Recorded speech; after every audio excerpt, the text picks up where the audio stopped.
Thank you, बहुत बहुत धन्यवाद आप सभी का, थैंक यू। अभिनंदन, आभार। मैं अमिताभ बच्चन शुरू करने जा रहा हूँ जानदार धमदार शानदार कौन बनेगा करोड़पति जूनियर। बहुत बहुत धन्यवाद आप सभी का, thank you thank you thank you. बढ़िया। ओह ऑलराइट, देवियों सज्जनों, देखिए, प्रकृति के 5 तत्व जल, वायु, अग्नि, धरा और आकाश, है ना। यदि इन्हें आसानी से समझना हो तो उसका सबसे अच्छा उदाहरण है बच्चे। जल, बच्चे जल की तरह न थकते हैं न थमते हैं, बस अपनी धुन में बहते रहते हैं। वायु, बच्चों के विचार वायु की तरह होते हैं। उसे जितनी स्वतंत्रता और प्रोत्साहन दिया जाए वो स्वच्छंद उड़ते हुए चारों ओर अपने कीर्तिमानों की सुगंध को फैलाते रहते। अग्नि, बच्चों का जोश अग्नि के समान होता है। वो तब तक नहीं शांत होता जब तक उसे अपनी मंजिल न मिल जाए।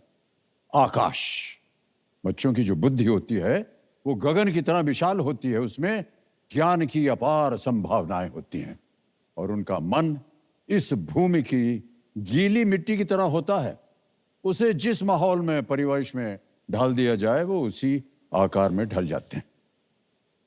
एक तत्व और है जिसे मैंने इस मंच पर आए बच्चों में स्पष्ट देखा है और वो है जागरूकता।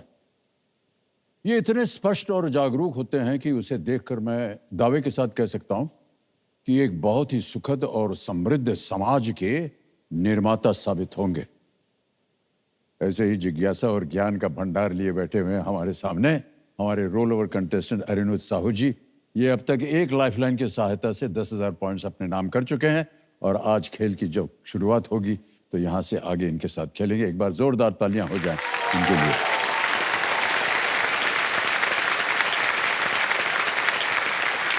अनिरुद्ध जी, ये इनकी उम्र 15 वर्ष की है। ये 10वीं कक्षा में पढ़ रहे हैं, भोपाल मध्य प्रदेश से हैं और कंपेनियन के रूप में इनके पिताश्री आए हुए हैं दिलीप कुमार साहू जी। आपको एक बार फिर तालियों के साथ इनका स्वागत।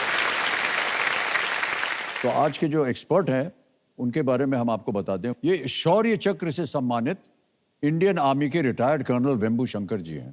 तो कर्नल साहब, आप सब नमस्कार सर और बहुत बहुत स्वागत। तालियां बज जाए हमारे कर्नल वेम्बू शंकर। जय हिंद। जय हिंद सर। अनिरुद्ध, समय आ गया है आपका रिपोर्ट कार्ड देखने का। रिपोर्ट कार्ड देखा जाए अनिरुद्ध जी का, ये आ गया। अच्छा, आपका जो पेट नाम है वो बिल्कुल सही चुना है आपको। कंप्यूटर जी बोलते हैं आप, क्योंकि इतना ज्ञान है आपको कंप्यूटर्स के बारे में। फर्स्ट प्राइज इसरो क्विज आपने जीता हुआ है।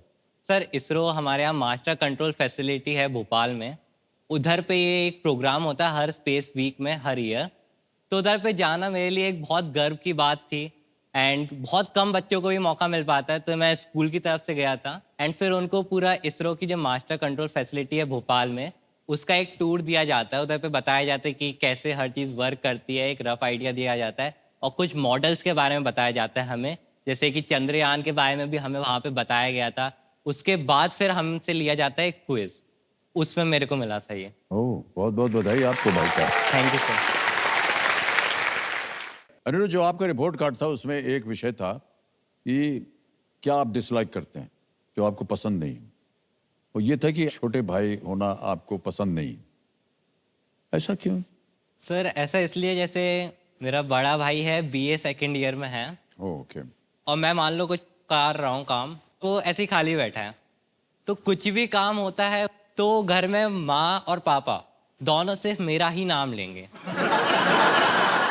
अगर जैसे भाई को बाहर जाना है, परमिशन मिल जाती है। मेरे को अगर थोड़ा आइसक्रीम लेने भी जाना है तो घर में पूरा कोर्ट बैठता है कि क्यों जा रहे हैं। सर, उसमें रहता है कि कभी बोलते हैं कि अभी तुम छोटे हो, कभी बोलते हो तुम बहुत बड़े हो। तो एक चीज डिसाइड कर लेनी चाहिए ना सर। मतलब पहले से अगर पता हो जाए अपन को। मैं आपको बताऊं, सबसे पहले तो आपको बार बार इसलिए बुलाते हैं क्योंकि उनको आपके ऊपर ज्यादा विश्वास है। कितना अच्छा लग रहा है ना सुनने में। सर सुनने में ही अच्छा जो लगता बड़ा है। भाई जी उसके ऊपर ज्यादा विश्वास नहीं है, मुझ पर ज्यादा विश्वास करते हैं। फिर जैसे आप भी अपने घर में सबसे बड़े भाई हैं, आपके भी छोटे भाई हैं, हाँ, तो हाँ। आपके घर में क्या होता था मतलब? थोड़ा सा उल्टा होता था, अगर छोटा जो है वो गड़बड़ी करे तो मार हमको पड़ती थी। और वो समझाते भी थे कि जब तुमने देखा होगा कि ये ऐसे गलत काम कर रहा है, उसको रोका क्यों नहीं, इसलिए तुमको मार पड़ेगी, तुमने रोका नहीं। इस तरह से कई बार आगे पीछे होता रहता है। ये सब आपके लिए ट्रेनिंग पीरियड है भाई साहब, मैं बता दूं। जब आप बड़े हो जाएंगे और अपने आप को संभालेंगे, अपने परिवार को संभालेंगे, ये सारी बातें आपको याद आएंगी, ठीक है? इसको sir. बुरा नहीं मानना चाहिए, पार्ट और ट्रेनिंग ले लेना चाहिए। अच्छा, ये आपको मेरी बातें अच्छी लगी कि नहीं? बिल्कुल सर। हाँ, तो एक बार ताली बजाइए ना।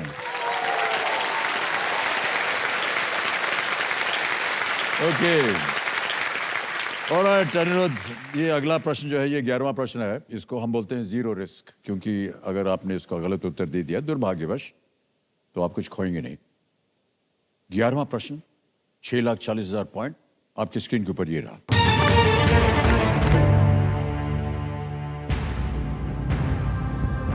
इनमें से कौन सा देश अपनी मुद्रा के रूप में यूरो अपनाने वाला नवीनतम देश है?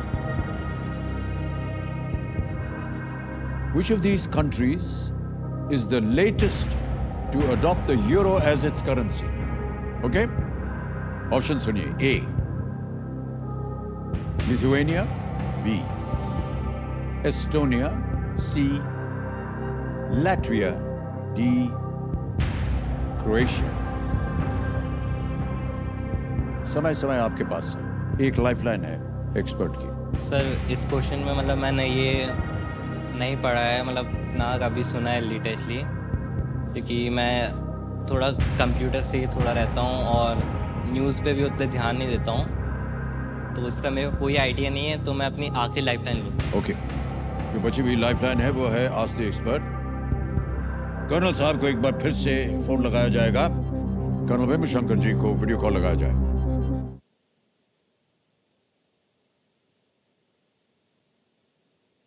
कर्नल साहब, सर एक बार फिर आपकी बारी आ गई है और एक और प्रश्न का उत्तर मांग रहे हैं आपसे अनिरुद्ध।